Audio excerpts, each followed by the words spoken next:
Everything experienced is temporary and deceptive, and this universe is a shadow, seems to be proven by science in our day. In order to better grasp this secret behind matter, let us be reminded of our information about our sense of sight, which provides us with the most extensive information about the external world.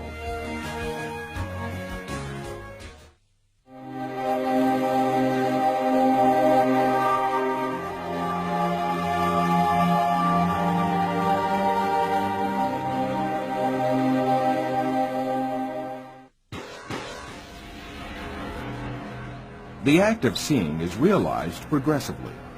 At the instance of seeing, light clusters called photons travel from the object to the eye and pass through the eye lens, where they are refracted and focus on the retina at the back of the eye.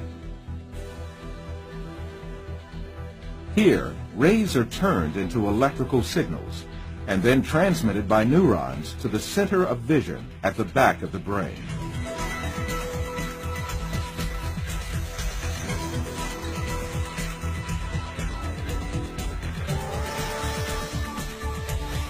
The act of seeing actually takes place in this center in the brain.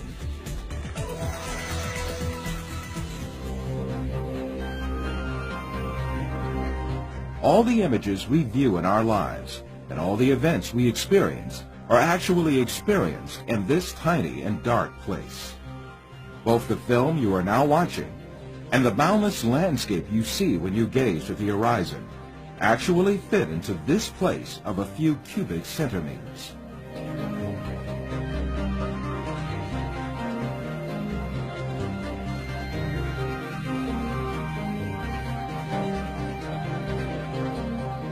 Now, let us reconsider this information more carefully.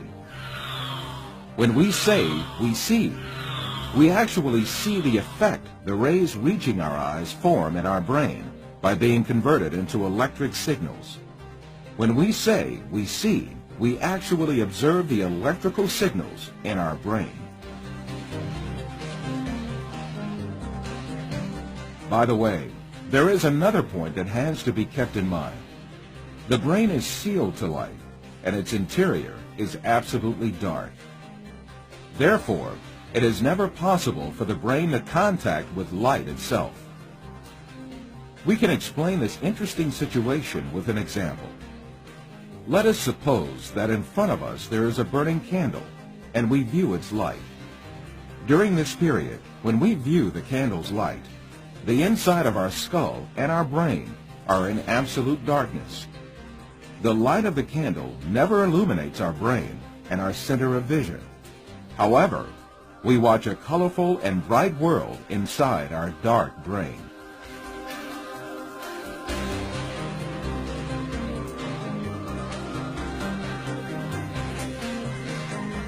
The same situation applies to all our other senses. Sound, touch, taste, and smell are all perceived in the brain as electrical signals.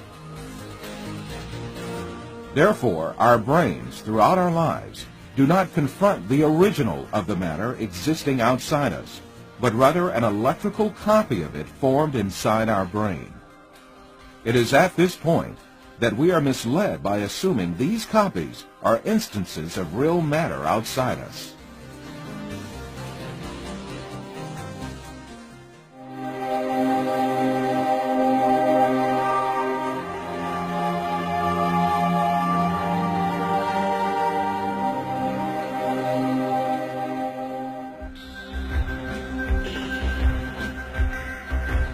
These physical facts make us come to an indisputable conclusion. Everything we see, touch, hear, and perceive is matter. The world, or the universe, is only electrical signals in our brain.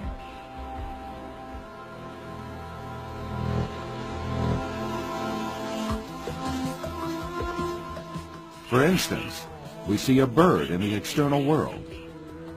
In reality, this bird is not in the external world, but in our brain.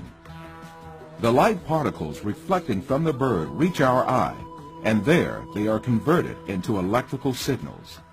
These signals are transmitted by neurons to the center of vision in the brain. The bird we see is, in fact, the electric signals in our brain. If the sight nerves traveling to the brain were disconnected, the image of the bird would suddenly disappear. In the same manner, the bird sounds we hear are also in our brain. If the nerve traveling from the ear to the brain was disconnected, there would be no sound left.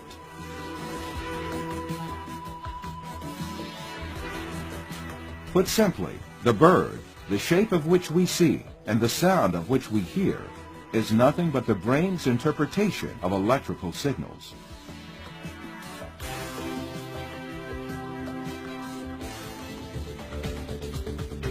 Another point to be considered here is the sense of distance.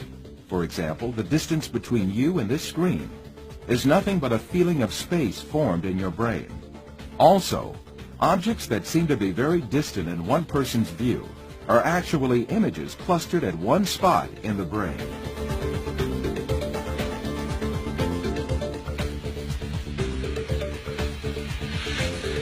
For instance, someone who watches the stars in the sky assumes that they are millions of light years away from him. Yet the stars are right inside himself and the center of vision of his brain.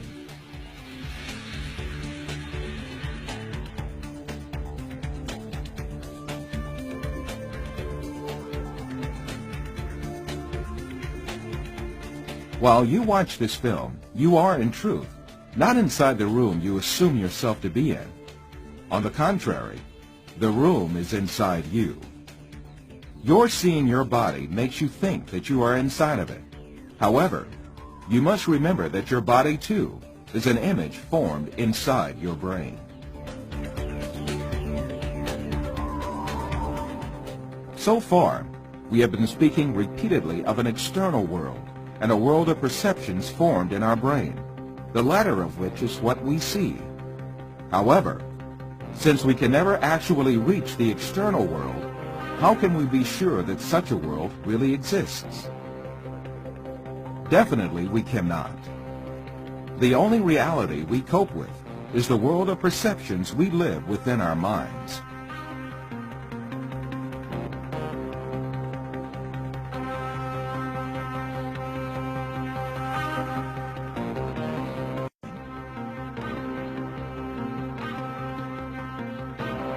To imagine matter to have an existence outside the mind is indeed a deception.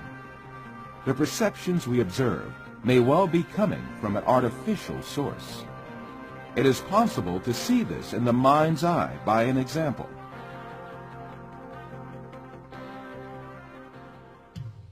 First, let us suppose that we could take our brain out of our body and keep it alive in a glass jar. Let us put a computer in which all kinds of information can be recorded.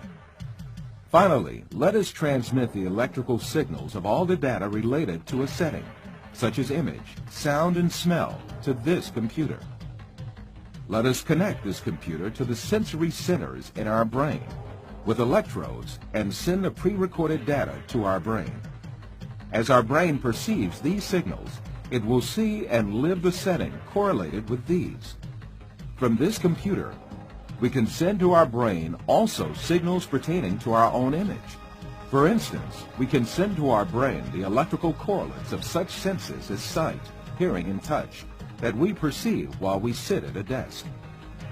In that state, our brain would think itself as a businessman sitting in his office. This imaginary world would continue as long as the stimulations keep coming from the computer.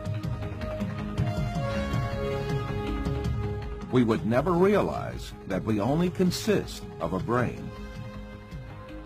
It is indeed very easy for us to be deceived into believing perceptions without any material correlates to be real. This is just what happens in our dreams.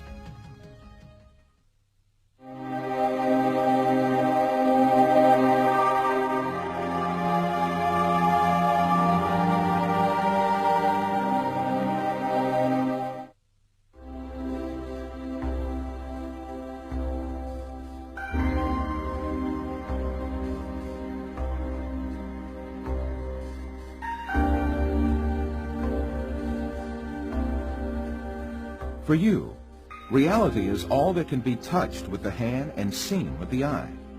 In your dreams, you can also touch with your hand and see with your eye.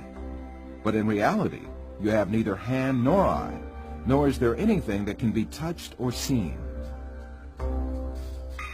Taking what you perceive in your dream to be material realities, you are simply deceived.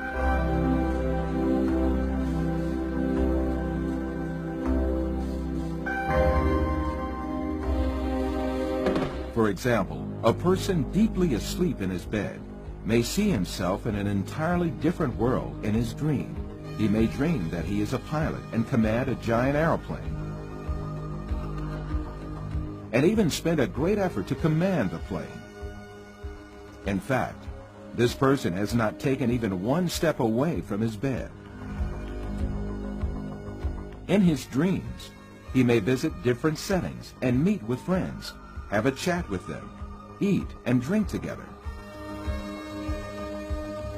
It is only when the person awakes from his dream that he realizes all were only perceptions. If we are able to live easily in an unreal world during our dreams, the same thing can equally be true for the world we live in. When we wake up from a dream, there is no logical reason for not thinking that we have entered a longer dream that we call real life. The reason we consider our dream to be fancy and the world as real is nothing but a product of our habits and prejudices.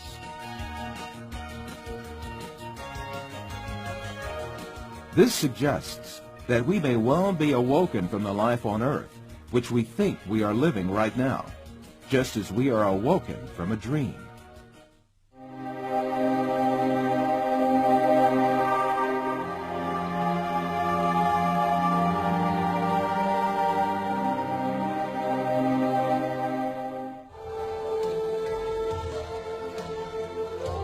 After all these physical facts arises the question of primary importance.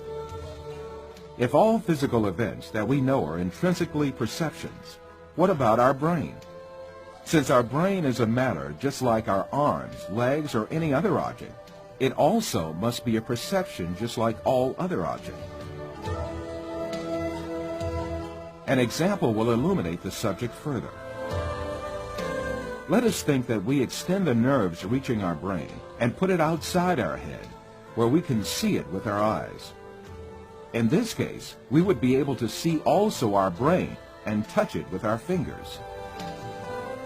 This way, we can understand that our brain is also nothing but a perception formed by the senses of vision and touch.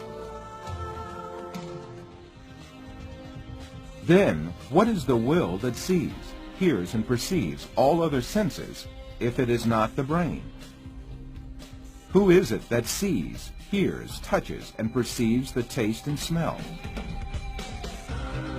Who is this being that thinks, reasons, has feelings, and moreover that says, I am me? One of the important thinkers of our age, Karl Popper, also poses the same question.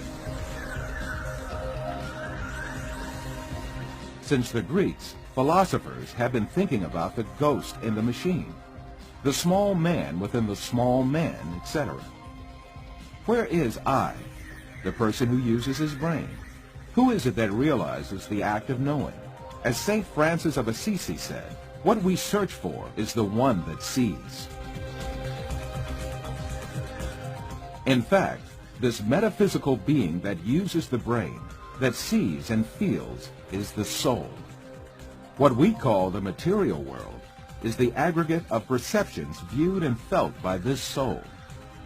Just as the bodies we possess and the material world we see in our dreams have no physical reality, the universe we occupy and the bodies we possess now also have no physical reality. The real